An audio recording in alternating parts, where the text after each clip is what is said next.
to Weather HQ. I'm Paolo del Rosario. This week, we've explored several significant issues, including the third phase of the Pasig River Esplanade development, the ongoing challenges posed by tuberculosis in the Philippines, and the growing impact of extreme heat on both public health and the environment. To start off, here's my interview with Assistant Secretary Mark Sambar from the Department of Human Settlements and Urban Development regarding the Pasig River Esplanade development. Let's watch this. The new Phase 3 ng Pasig River Esplanade, it's actually one of the longest that we've inaugurated so far. And what stands out to me for the project is that we created or we rehabilitated a huge chunk of open spaces in that area. For instance, we took the original Plaza Mexico, which was around 2,000 square meters, with the China-Filipino Friendship Park. And then we rehabilitated it, and then we repurposed it, and we created almost 4,000 square meters of new spaces.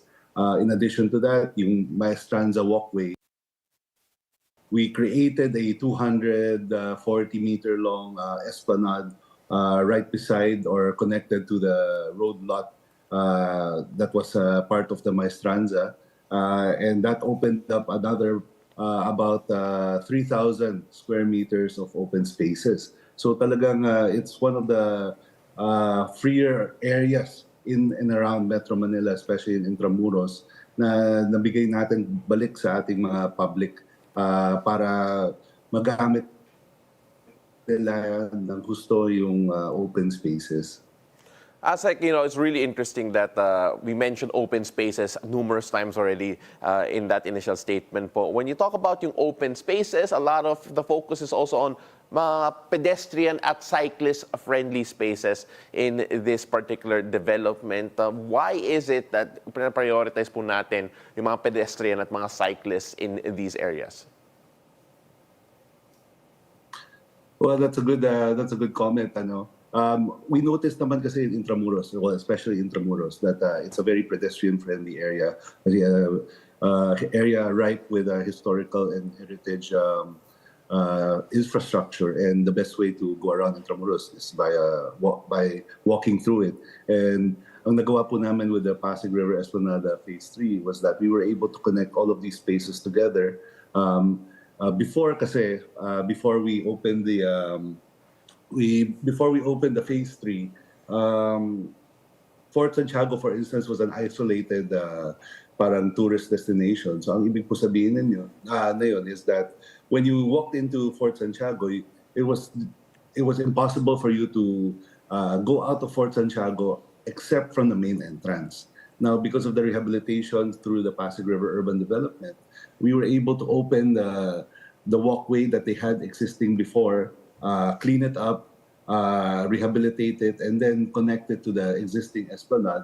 Now there's multiple ways to get in and out of Fort Santiago. And ang kagandahan nga nito, as you mentioned, since this is very pedestrian friendly, we've connected it to the bridges along the Binondo Intramuros Bridge. We've connected it to Jones Bridge, so that there's a seamless passage of pedestrians and bikers from not only Intramuros but towards to Binondo as well, and through the rest of Metro Manila going towards the Manila City Post Office. So that's what one of the main ideas or the main thrust that we were hoping for with the Pasig River Esplanade is to really open up more pedestrian-friendly spaces, more bike spaces, more open spaces for visitors, both local and foreign, to enjoy. Asek, you're talking a lot about all these landmarks, the bridges, Binondo, you talk about Fort Santiago, you talk about Intramuros, and in between them, since dumadami na yung foot traffic literally in those areas because of the esplanade, local businesses now have an opportunity to develop within this space. Can you tell us a bit more about yung mga, I guess, the businesses there, the local businesses that are growing or developing due to this opened up space and, of course, yung increased foot traffic and even bike traffic in this particular area? Yes, that's correct. We see that there's a lot of development of the local economies in the area, especially yung mga food and business food and beverage businesses dahil yun naman talagang maraming hinahanap ng mga pedestrians as they walk along the esplanade. But I mean, what's nice is that we're able to open up a new space, and then the peripheral businesses also get a boost from this. As you mentioned, the foot traffic has been increasing. I think last year when we first opened our first two phases, what we noticed was, of course, it was a slow uptake, pero gradually we were getting about 2,000 to 3,000 people a day in the Esplanade early on. And then come the holidays, November, December, dumadagdag na siya to about 5,000. And then I think recently, because of the newly opened phase 3, I think it's even more now because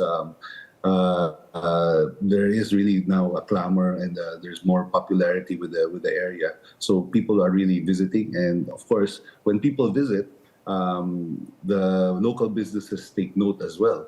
Kaya dumadami rin yung mga gustong magtayo, or at least a lot of the businesses are actually benefiting from the increased traffic. And I think, for instance, although I don't know the data yet, but I've been to the Esplanade at least once or twice a week to look at and make sure that everything is okay. I noticed there's a lot of foot traffic coming in and out of Fort Santiago, for instance. Kaya I think there's already, like, Fort Santiago is already benefiting from the additional foot traffic from the Esplanade. Asek, we're seeing the increased foot traffic. I believe you did mention if kung ano po yung data recently, especially with the opening of Esplanade in terms of foot traffic. Do we have that number, Asek? Not yet, but I wouldn't be surprised if we're getting about 5,000 foot traffic a day. Dahil it's really amazing that the old adage that said that if you build it, they will come really comes to mind here. Dahil I was very, very happy and very, very happy and very, very surprised when I saw. Actually, even before we inaugurated phase 3, we already saw an increased number of foot traffic that wanted to go and visit phase 3 already, but we were still locking down the area because we were finishing some of the constructions. But you can see the excitement of people really wanting to use the open spaces. And gradually, I mean, I've been on site almost very, very frequently the last 3 months. And really, you can see that the foot traffic is really increasing. We have a lot of local visitors, and I see a lot of foreign visitors as well. So you'll really feel that the Pasig River Esplanade is really a destination now for visitors to really visit. Kaya I wouldn't be surprised of the foot traffic. I remember in one of the news outlets before, it was reported that during Chinese New Year, the Esplanade had about 500,000 visitors. Wow. That was before phase 3 was open. So what more now that we've opened this new section? Very Instagram, very very very Gen Z, very millennial, so Gen Alpha. So it's really a place where people from all walks of life can enjoy, both old and young. Kaya natutuwa po kami sa Interagency Council that the reception for phase 3 has been very, very positive. We're running out of time, but before we let you go, syempre, a lot of people are going to be wondering, it looks great now, but then when you take a look yung maintenance nito, making sure that it is sustainable, what has the agency been doing to ensure na hindi lang to one time, big time na may papatayo natin to, but then the maintenance won't be quite there right after? What can we do to ensure na mas sustainable yung project po nito? Well, that's a very, very good question, and that's very, very, very important. I think the biggest part of the Pasig River Urban Development Project would be the maintenance. What we're trying to do right now is parang work with the stakeholders who want to open up businesses along the Pasig River Esplanade to be able to help maintain the area, to be able to donate to the Interagency Council so that we can have the funds to really maintain the area, to keep paying for the utilities, keep paying for the maintenance, keep paying for the security. Those are the most key important things here na nakakaroon tayo ng peace of mind for the public, both foreign and local visitors.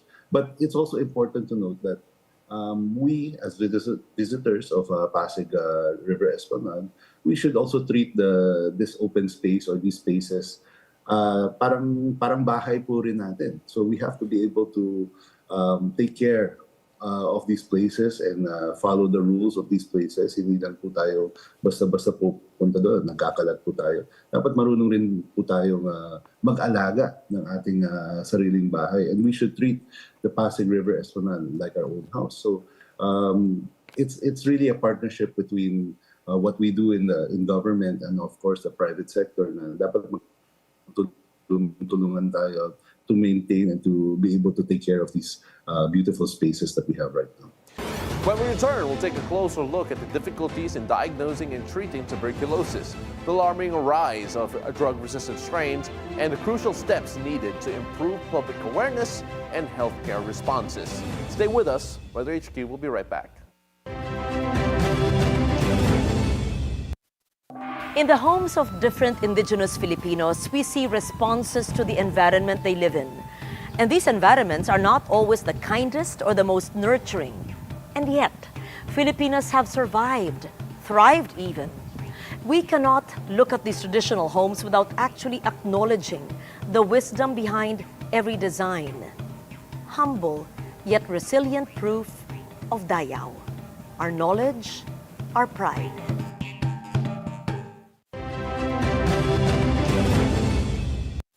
Welcome back. You're still with us here on Weather HQ. I'm Paolo del Rosario.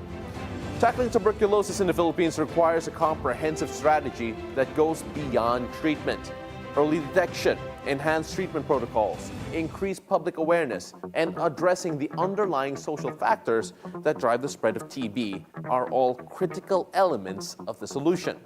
To dive deeper into these issues, here's my interview with Dr. Maricon Yap, a pulmonologist from the Amang Rodriguez Medical Hospital, where she provides valuable insights into the diagnosis, treatment, and prevention of tuberculosis in our country. Actually, our country is among the top 10 with most number of tuberculosis worldwide. And currently, as of 2022, we have almost 600 cases per 100,000 population. That is in comparison with other countries with least number, they only have at least less than 10 cases per 100,000 population. And sadly, this disease can also lead to death. So according to the Department of Health, at least 70 Filipinos die daily because of this disease. Doc, being part of the top 10 of that list, obviously not a good thing. But then, can we figure out the reasons why? Bakit ang taas ng TB cases dito sa Pilipinas? TB disease kasi is closely linked with socioeconomic status, since this is a disease that is transmissible through inhalation. So areas na may limited financial capacity or may tendency to have overcrowding, so mas malaki yung chance or yung transmission ng disease. And also we have a lot of patients din kasi na poorly educated about the disease. So they tend to miss doses or they tend not to complete the treatment. And so walang nangyayaring pag-improve, so nagkakaroon lalo ng increase in transmission ng disease natin na ito. Doc, sa palagay mo ba po, it's a gap of education in terms of where you can get TB, how you can get TB, or even a case of lack of early detection? That's one of the reasons why TB is relatively big dito sa Pilipinas? Another major factor din po kasi talaga yan, yung education natin sa patients, and then yung health-seeking behavior din ng mga patients natin. So, syempre, tied up yung dalawa na yan. So, the more educated the person is, the more na mas may tendency yan na makarecognize ng nararamdaman niya, and mas may knowledge na magpa-consulta or magpa-assess kapag kailangan na. So ito yung mga issues, isa sa issues na pwedeng nagko-contribute na nagkakaroon tayo ng increase in cases. And also yun nga, once na-detect na rin kasi siya, although yung early detection affected nga yan kapag hindi nagpapakonsulta yung patient natin. And once na-detect na rin naman, isa pang problem is if they will be lost to follow-up na or magmi-miss na ng doses once nakaramdam na ng improvement, no? So hindi nila natatapos yung course ng treatment. Hence, still, mas infectious pa rin sila. So, natatransfer pa rin or natatransmit pa rin nila yung disease sa mga kasama, usually kasama sa bahay or katrabaho. Doc, is that the hardest part of treating tuberculosis? Is it the consistency of the treatment, finishing it from, doing it from start to finish? Because based on yung mga reference nyo po, finishing the treatment even when people started feeling better has been an issue para sa TB. Yes, it's an issue po since ang tuberculosis kasi is needed, yung recommended duration natin as of now is the 6 months treatment. And since most of our patients engage kasi nila ng paggaling is kapag nakaramdam na ng improvement, significant improvement.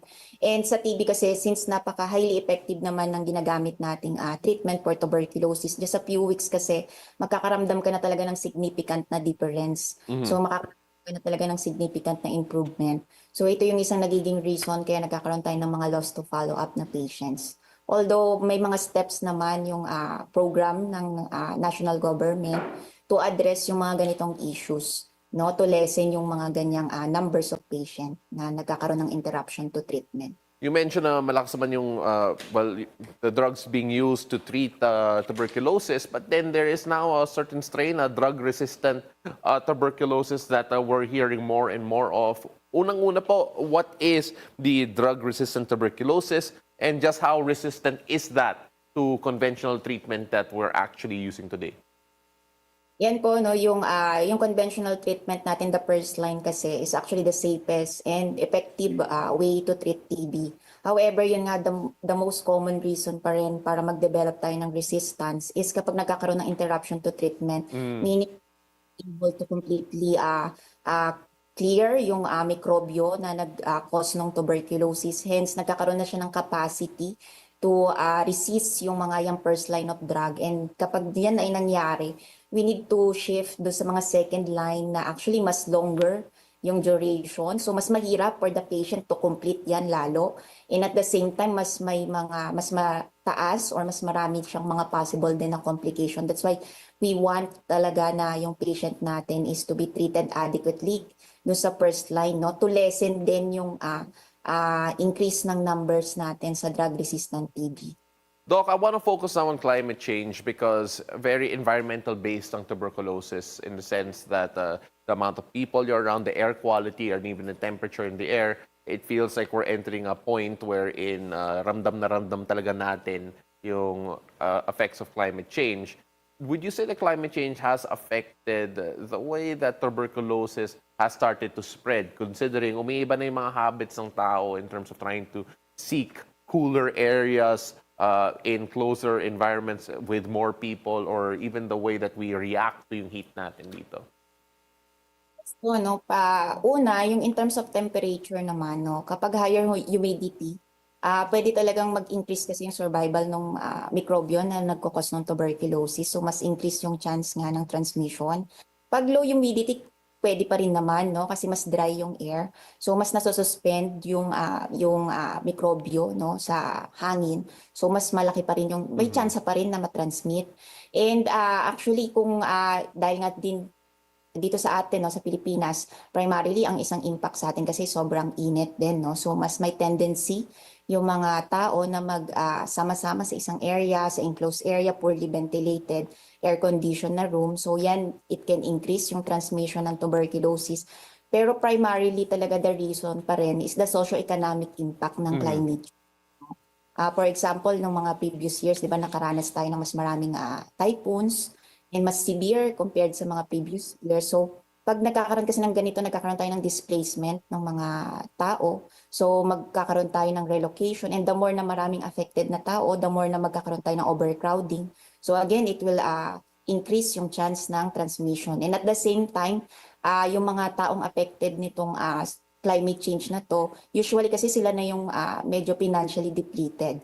So the more na nagkakaroon ng mga ganitong nagkakaroon ng ganitong climate change, nagkakaroon tayo ng mas maraming typhoon. So mas karoon sila ng less na financial capacity una to buy yung mga or to afford yung mga nutritional requirement natin. So mas nutritious na pagkain, and also nagkakaroon din ng impact yan doon sa capacity nila na to seek consultation, kasi even though libre naman yung ano natin, yung consultation, the treatment and the monitoring process, yung mga repeat na mga sputum exam and even the x-ray, nakaabil naman to ng libre sa mga public healthcare facility. Pero although yung need pa rin kasi yan ng budget para makapag-consult sila, yung transport nila sa mga healthcare facility, affected po yan. Mostly talaga socio-economic impact ng climate change yung nakaka-contribute, kaya further nagkakaroon tayo ng increase in cases ng tuberculosis dito sa Pilipinas.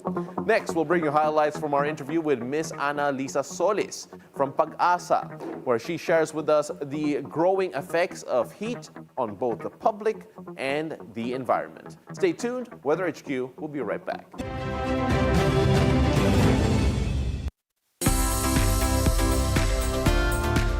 Love is never simple, but it's always so beautiful.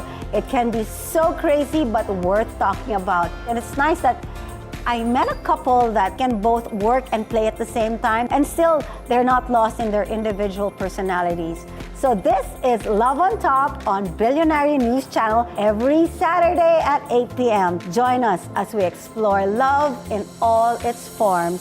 Cheers! Welcome back. You're still here on Weather HQ. I'm Paolo del Rosario.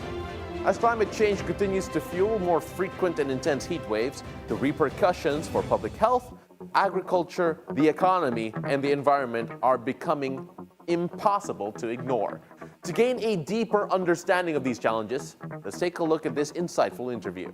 When we think of the climate situation here in the Philippines, so we are already marked by increasing temperature. So mas umiinit na rin yung ating temperature. And also we are experiencing stronger typhoons. So being an island country, so we are very prone to sea level rise as well. And also with this unpredictable weather patterns such as last year, nakaranas tayo ng mga marching typhoons and mga record-breaking maximum daytime temperature and higher heat index. So here in the Philippines, the 2024 was also the warmest year on record. So it already surpassed yung warmest year natin, supposed to be yung 1998, with a very small margin of temperature anomaly that was from year 1951 to 2020. And we also observed that there has been an increase in our mean temperature about 0.77. Kumbaga yun yung 0.77 degrees Celsius. This is the warming trend or local warming trend natin here in the Philippines.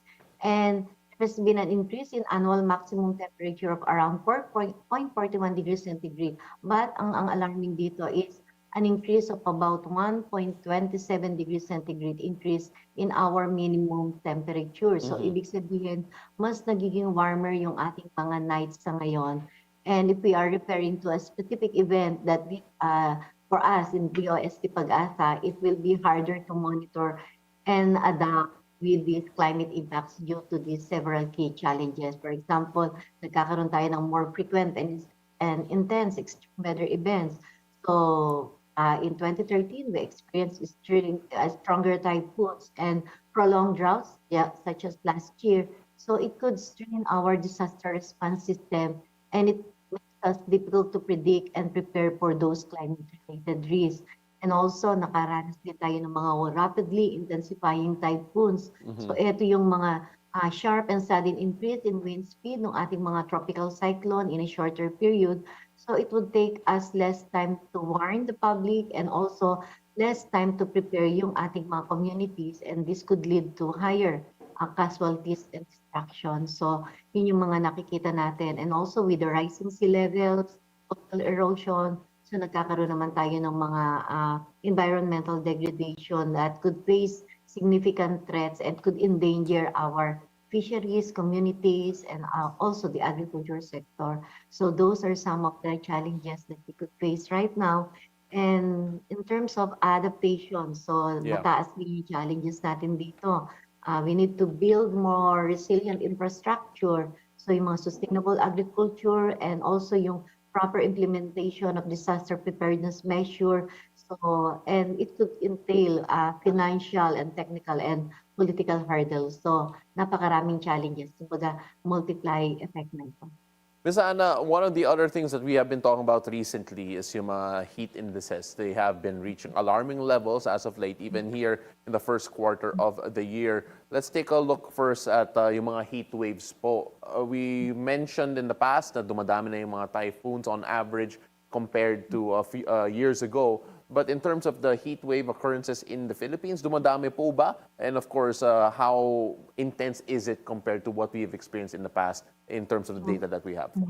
Yeah, so in the Philippines, we call it heat extremes kasi medyo mas applicable kasi yung heat waves in some subtropical countries because of their higher number of days and yung mas madami, yung mas mataas yung temperature anomaly for prolonged heat waves. So here in the Philippines, we are only experiencing heat extremes. And if we try to consider the increasing trend, as we have said, 2024 was the warmest year. And it's slightly surpassed the previously warmest year. And nakikita natin, increasing trend. And last year, we have experienced at least 9 Pag-asa weather stations that surpassed its historical highest temperature since 1947. And this includes 2 stations here in Metro Manila. So meaning yung effect ng urban heat island effect and also because of this global warming and the naturally occurring phenomena such as mga stronger El Nino. So we might see a warmer world and a warmer Philippines that could cause significant health impacts or increased demand, for example, in domestic water supply and of course yung energy consumption. And we are seeing a lot of increasing trend, lalo na yung mga more high indices and also yung effect on urban heat island effect that could significantly impact our health as well as given Philippines as tropical country. Ms. Ana, you mentioned a while ago yung agriculture being affected by our recent weather changes as well as yung health. Pangunahan muna natin yung agriculture in particular. Do you feel that this might actually affect rather yung food security natin dito sa Pilipinas considering na kailangan mag-adapt yung mga farmers po natin or even those who own fisheries in terms of yung production po nila, yung schedules po nila, and of course the quality of the crops and of course the different types of livestock? Yeah, as I have mentioned a while ago, so increasing trend natin yung ating nighttime temperature. So nighttime temperature is very important dun sa ating agriculture sector because it is during night kasi when there is no incoming solar radiation where plants are distributing its food, yung ginawa niya maghapon during photosynthetic activity. So perhaps higher temperature or high nighttime temperature could affect the nutrient management cycle ng sa crops natin such as palay. So therefore, in decreased yield in rice production, so yung nagkakaroon ng mga spikelet sterility, and higher temperatures can have higher evaporation rates sa ating mga water resources natin, so it could affect our irrigation as well.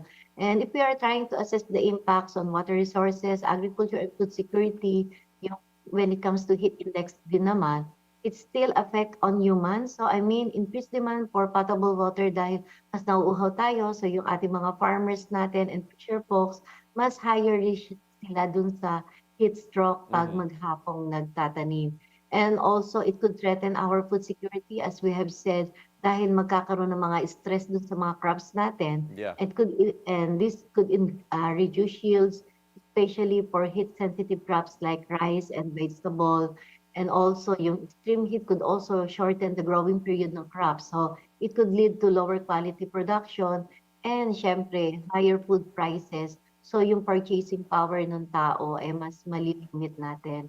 And as we have said, more evaporation, mas mainit, less water for irrigation. So, leading to smaller harvest. So, those are some of the impacts in terms of food security and agriculture, especially here in the Philippines.